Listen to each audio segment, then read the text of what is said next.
యేసు ప్రభు ఎవరు? మన అభిప్రాయాన్ని ఆయన మీద రుద్దకూడదు. ఒక ఆయన అన్నాడు, యేసు ప్రభు చాలా మంచివాడు అండి అన్నాడు. ఎందుకు అన్న? ఆయన చాలా మందికి భోజనం పెట్టాడు.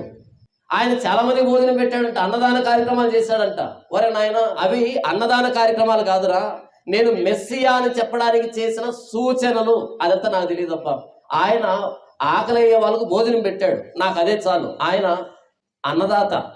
మన అభిప్రాయాన్ని మన దగ్గర పెట్టుకుందాం. యేసు ప్రభు తనను గురించి తాను ఏమని చెప్పుకున్నాడో ఆయనను ఆయనలాగే అంగీకరించినప్పుడే మనకు నిత్య జీవం ఉంది తప్ప, ఆయనను మన ఆలోచనలకు తీసుకొచ్చుకొని మనకు ఆయన ఎలా కావాలనుకుంటున్నామో అలా మార్చుకున్నప్పుడు ఆయన వలన మనకు వచ్చిన ఉపయోగం సున్నా. యేసు ప్రభు ఏమన్నాడు అంటే, నేనే మార్గం, నేనే సత్యం, నేనే జీవం. నేనే అనేది ఎక్స్క్లూజివ్ స్టేట్మెంట్. ఇంకొకరు ఆయన పక్కన ఉండేదానికి, నిలవబడేదానికి ఆస్కారం ఇవ్వలేదు. నేనే